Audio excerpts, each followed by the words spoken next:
I remember the first week in the new house as a haze of pure, blissful quiet. After 10 years in the city, where the siren's shriek was my lullaby and the neighbor's bass beat my heartbeat, this move to rural Crestwood Heights felt like stepping off a frantic treadmill and onto cool, damp grass. I was here to reset, to breathe, and most importantly, to be alone. The house itself was perfectly small, clapboard ranch, maybe 100 years old. Nestled among pines and separated from the next property by a thicket of overgrown lilac, bushes and a chain-link fence that sagged under the weight of time. It was the house next door, however, that first pulled the thin thread of my anxiety. His name was Elias Vance. I knew this because the realtor, a woman named Carol who seemed perpetually stressed by the lack of cellular reception, had pointed him out. "That's Mr. Vance," she'd whispered, as if speaking too loudly would shatter the tranquility. "He keeps to himself. Been here since the war, I think. Just don't bother him." Mr. Vance's property was meticulously, unnaturally kept. The lawn wasn't just mowed, it was aggressively cropped, the blades of grass standing at attention like rigid soldiers. His house was a darker shade of gray than mine, perpetually shaded by sully, unhappy-looking oak trees. But the creepiest thing about Elias Vance was his routine, or rather, his stillness. Every day, precisely at 6:45 a.m., he would come out to his front porch with a mug of something steaming. He would stand there, utterly motionless, for exactly 15 minutes.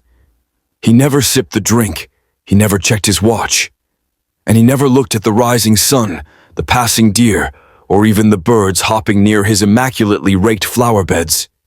He looked unflinchingly at my house. It wasn't a casual glance, it was the deep, analytical gaze of someone cataloging inventory. I tried waving once, a nervous, friendly gesture meant to dissolve the awkwardness. He didn't wave back. His expression didn't change. It was like I had waved at a statue made of aged leather and glass. I felt a chill, the kind you get when you realize you're not seeing a person, but a post. The stillness was unnerving, but the sound was worse.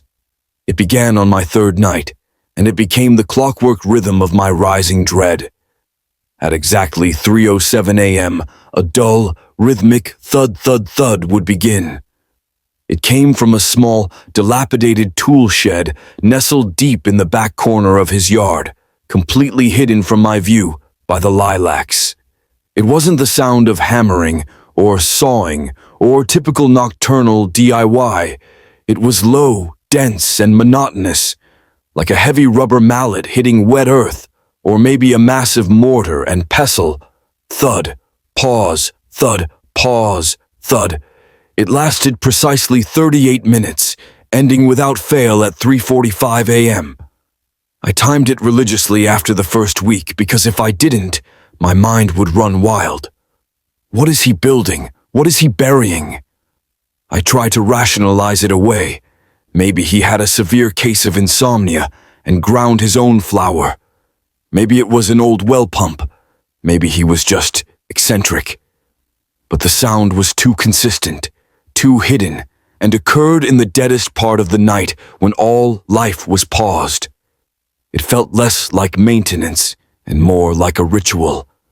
My life quickly revolved around Elias Vance's schedule. I stopped leaving the blinds open. I stopped using my back patio after sunset. I developed the habit of peering through the small gap between the curtains, watching his house, becoming the reluctant inverse of his morning vigil. I started noticing other small details, the total lack of life around his property. No squirrels, no rabbits, and certainly no other neighbors ever visited. His car never moved, resting in the garage like a stone sarcophagus. One afternoon, I forced myself to be normal. I was weeding my tiny flower bed right along the chain-link fence.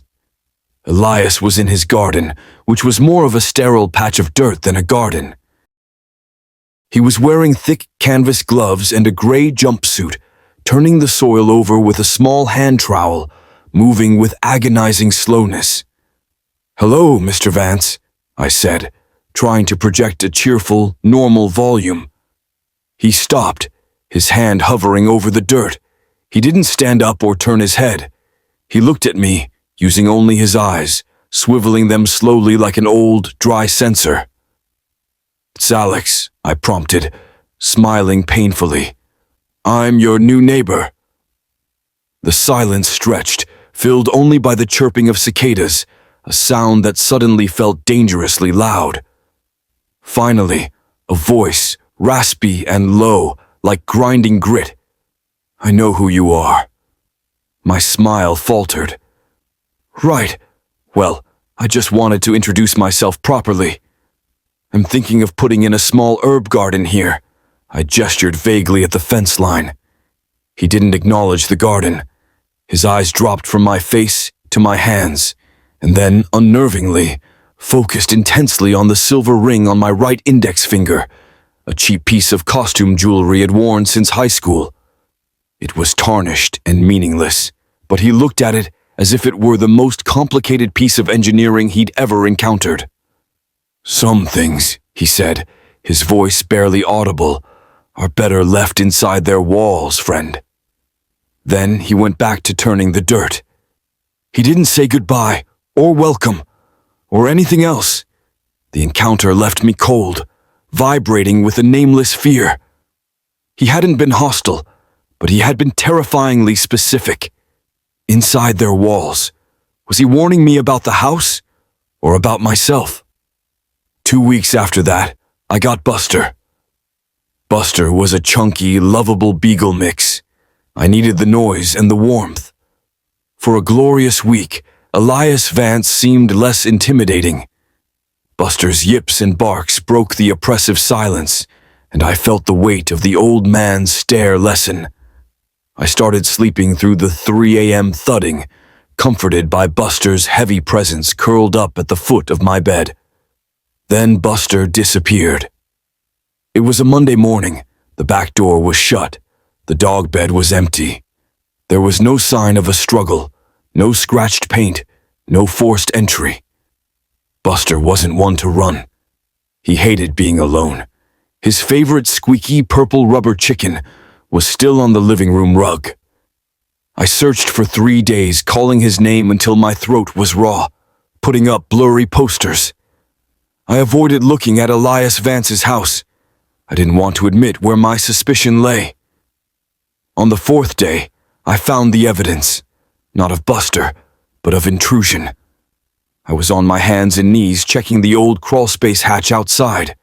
I stopped short. Just beyond the crawlspace, where the edge of my porch met the dirt, was a faint impression. 2 shallow, perfectly rectangular lines pressed into the soil. It looked like a small, heavy box had rested there briefly, and next to the impression, clinging to a stray root, was a single long, pale dog hair. It wasn't Buster's reddish-brown fur. It was the color of old silver, the color of Elias Vance's hair. The logic switch flipped from paranoia to certainty. He hadn't just been watching me. He had been studying me, cataloging my life, and then, piece by piece, he was removing things starting with the most vital, the most loved. That night, I didn't sleep. I sat in the dark living room, hugging my knees, watching the clock tick toward 3:00 a.m. I had my phone set to record video and a heavy iron poker from the fireplace. At 3:07 a.m., the thudding began. It was different this time, louder, more desperate. It sounded less like a mallet and more like a heavy object being dropped repeatedly onto stone. I couldn't call the police. What would I say? My neighbor is a hermit, and he makes rhythmic noises at 3 a.m., and my dog ran away. I needed proof. I needed to know what he was doing in that shed, and I needed to know if Buster was in there. I waited until 3:30 a.m. when the sound was at its most frantic. I slipped on dark clothes and crept out the back door. The air was cold, smelling faintly of pine, and the persistent, strange scent I'd noticed before, low, metallic odor, like rust and ozone, mixed with something earthy and sickly sweet. The thicket of lilacs was a perfect barrier. I crept low, pushing aside the dry, brittle branches. The chain-link fence was easily breached. The bottom half had long ago rusted through. I stood behind the shed. It was much larger than it looked from my windows.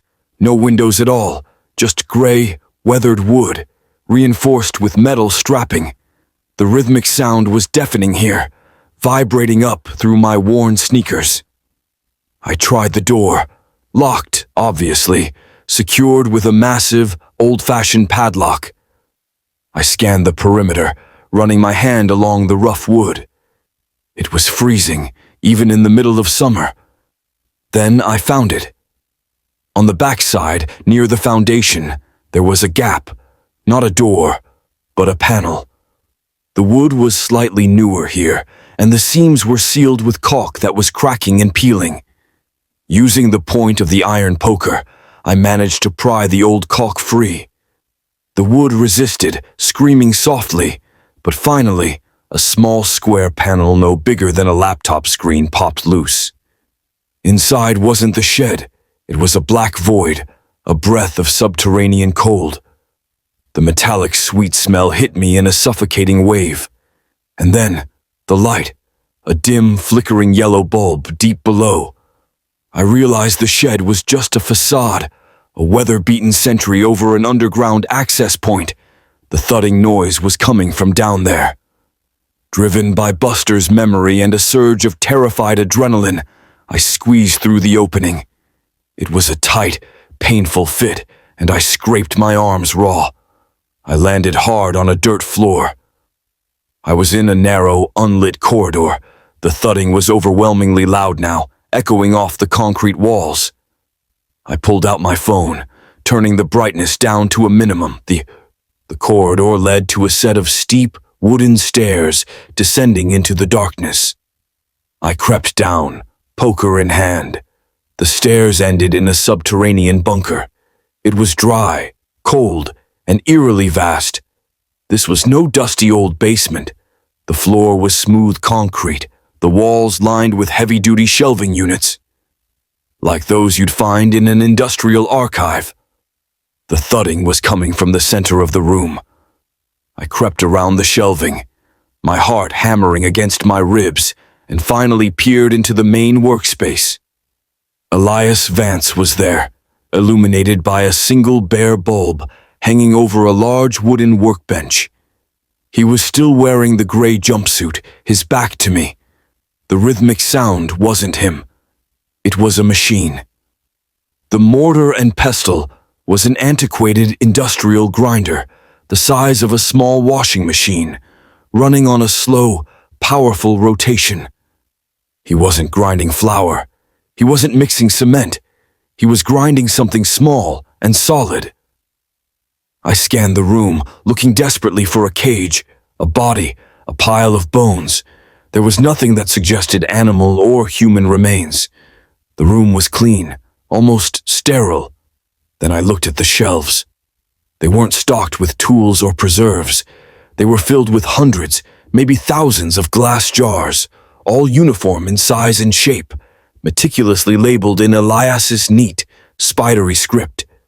I edged closer to the nearest shelf, a shelf labeled Alex 0011. My blood turned to ice. My hands began to shake uncontrollably. I reached out and carefully took down the first jar. Alex 001, 28 June. Inside, perfectly preserved in a clear, odorless fluid, was a tiny, faded bus transfer stub. It was the exact bus transfer I had used the day I closed on the house, the one I had crumpled and absent-mindedly dropped into a potted plant pot on the porch. I replaced it with a shudder and grabbed the next one. Alex 005, 05 Joel. This jar held a small plastic takeout container clip, the kind that seals a foam box.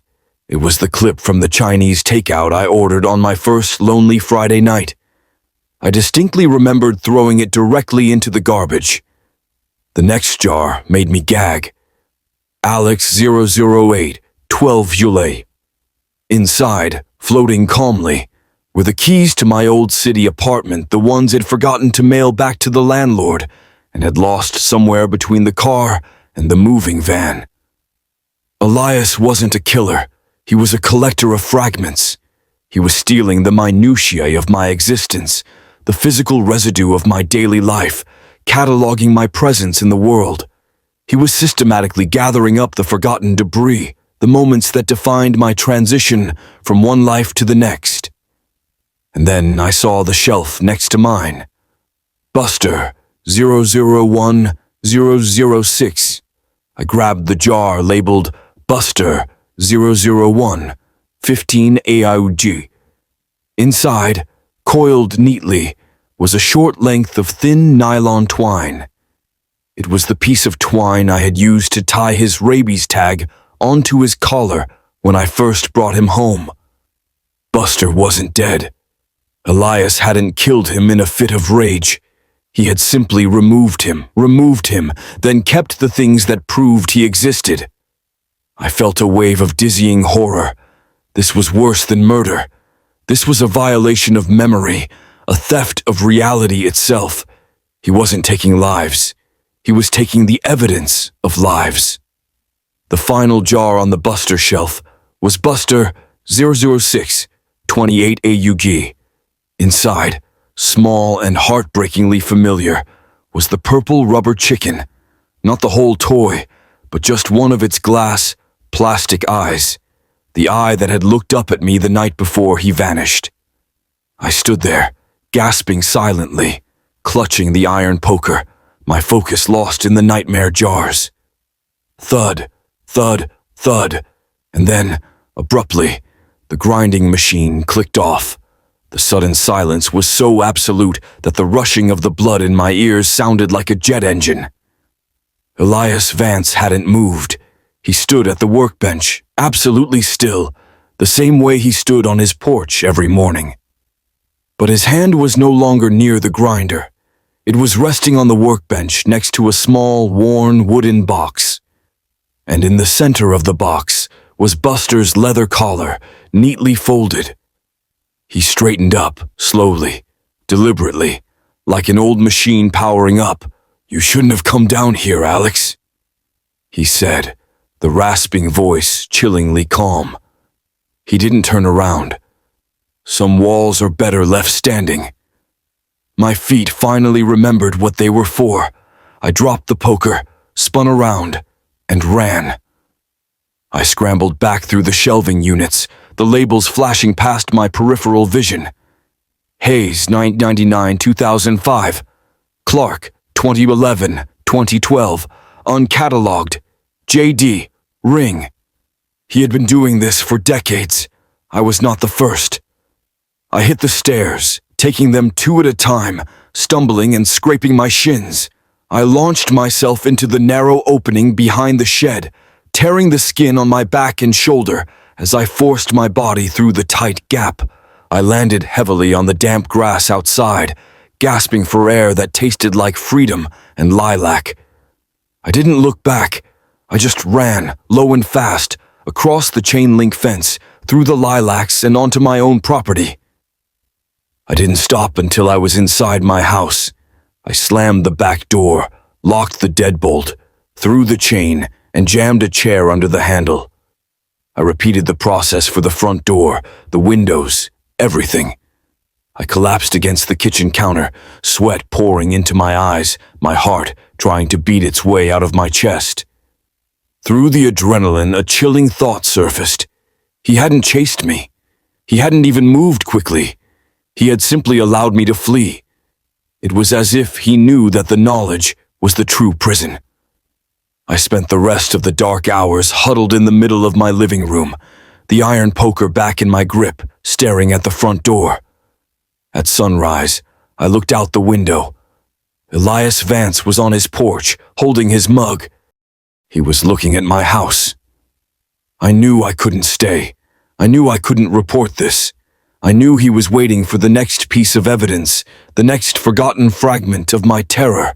to float down to him. The next jar to fill. I grabbed my keys, my wallet, and my phone. I had to leave. I had to disappear without a trace. I had to make sure there was no Alex Zurolevin on his shelves. But as I stumbled into the hallway, catching my reflection in the full-length mirror, I paused. My face was pale, streaked with dirt and tears, and fear. I looked exactly as horrified as I felt.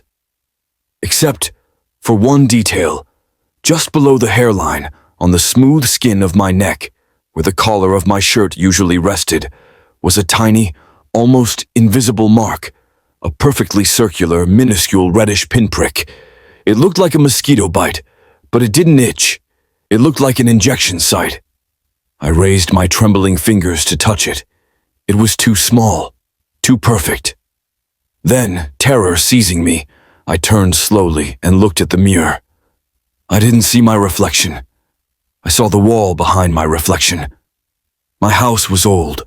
The plaster walls were thick, and embedded into the molding, directly opposite where I spent most of my time, right where the paint had been chipped and smoothed over 100 times, was a tiny dark pinhole no bigger than the tip of a sewing needle. It was angled down, perfectly focused on the main space of the room.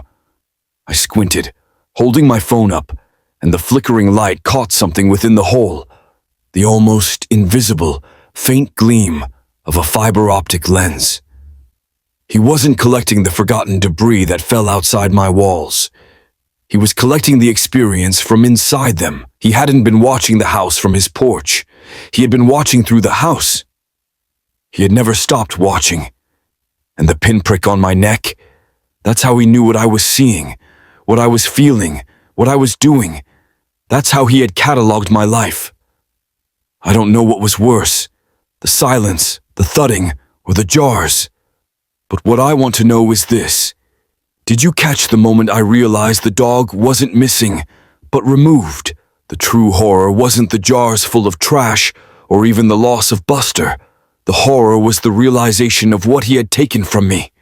I rushed to my desk, fumbling with my laptop, only to find the screen completely blank. No files, no photos, not even the silly drafts of the essay I'd been meaning to write. Everything was wiped clean. All the digital fragments of my life, the mundane, the personal, the insignificant, were gone. My memory, stripped down to the cold, raw data he had logged. I was leaving the physical house, but the last 7 years of my personal history were still next door, perfectly preserved and categorized on the shelves of Elias Vance.